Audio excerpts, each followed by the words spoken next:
Death in the Fast and Furious movies isn't entirely permanent. It's more of a suggestion. So while it may seem like these characters have come to their demise by the end of Fast X, how likely are they to appear alive again?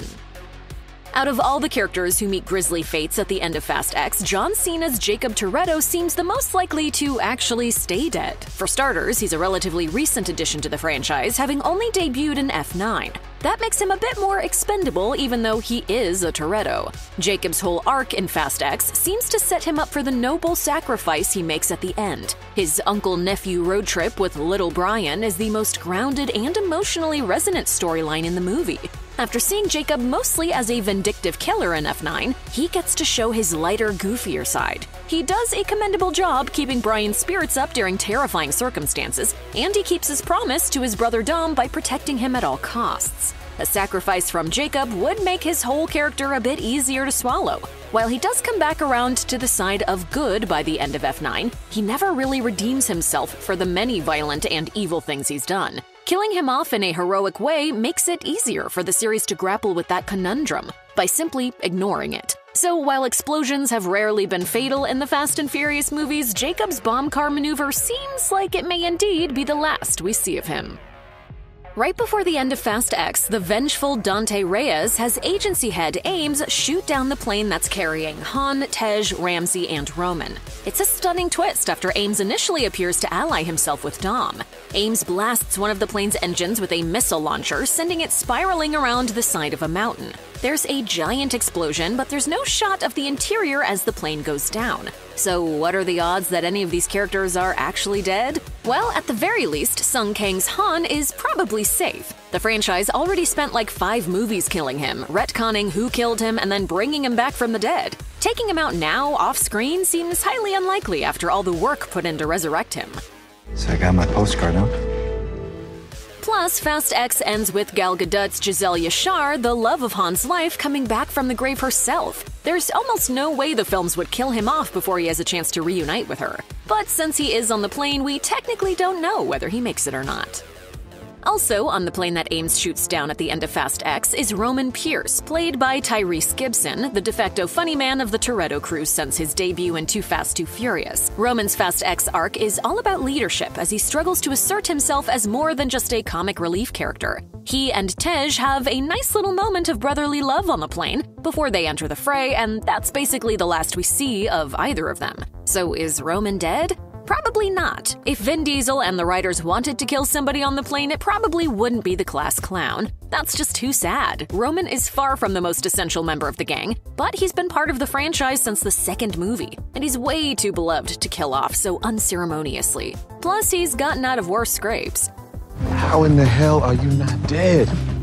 That said, it wouldn't be outside the realm of possibility for him to make a big sacrifice to save his friends at the start of Fast and Furious 11. Such an act would mesh well with his leadership arc in Fast X, and it would kick off the next movie with some heavy stakes.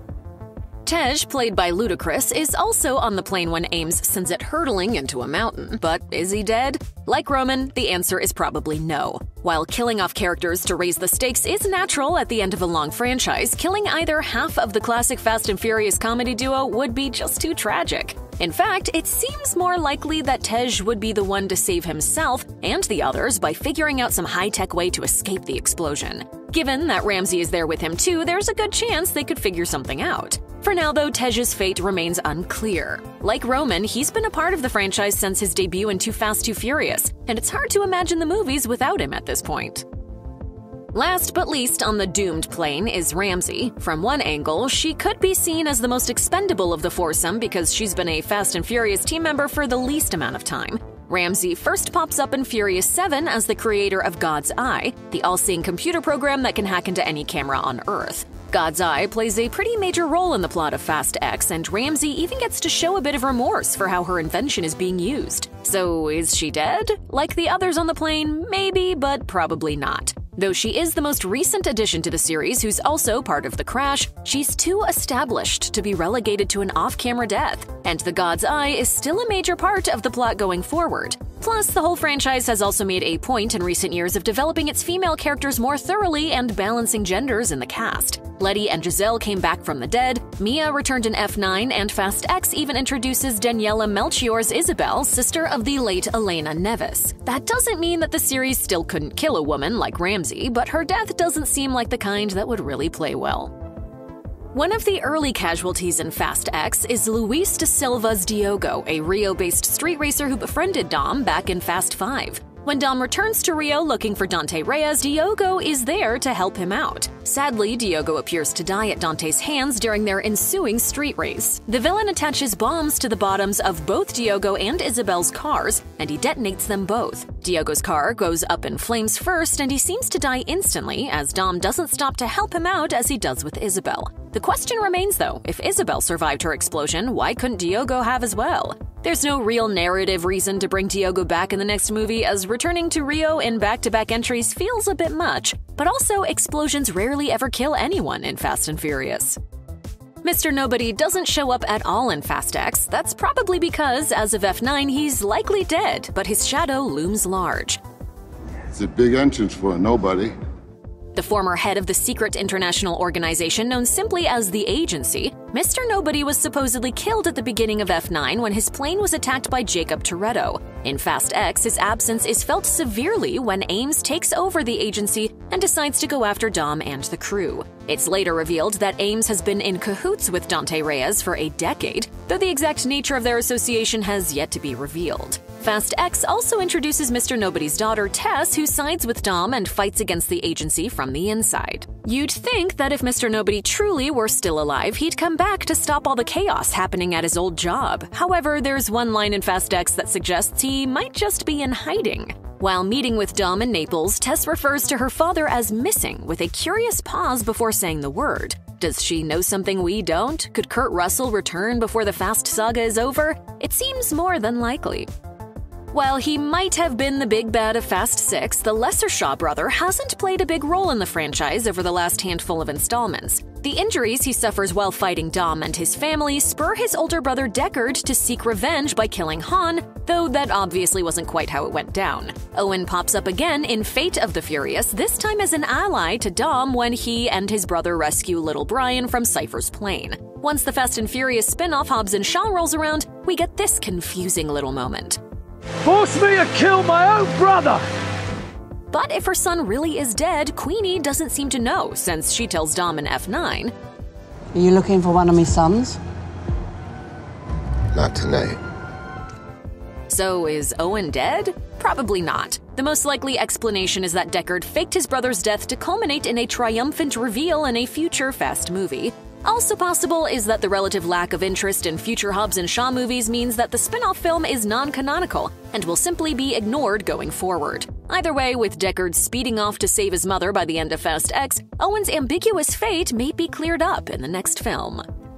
Elena Neves plays a curious role in the Fast and Furious franchise. She's a supporting protagonist in Fast 5 and in Fast and Furious 6, a temporary love interest for Dom while Letty is dead, and then a point of leverage in the Fate of the Furious after it's revealed that she had Dom's baby. Elena dies in Fate at the command of Cypher, but she continues to play an important role in Fast X. Her sister Isabel becomes embroiled in Dante's plot after Dom travels back to Rio, and she'll likely return in Fast and Furious 11. But what about Elena? Is she really dead, or is there some chance that, like Letty, Han, and now Giselle, she could be resurrected? You'd think that she would have done whatever she could to get back to her son if she were alive, right? Well, yes, but there are some clues in Fast X that she might be coming back. In addition to introducing Isabel, who makes Elena central to the story again, Fast X starts what seems to be the slow process of redeeming Cypher. At the very least, it makes her a little less evil and a little more helpful. That doesn't necessarily mean that she'll become part of the family, but her redemption would definitely be a lot easier to swallow if her greatest crime turned out to be a lie.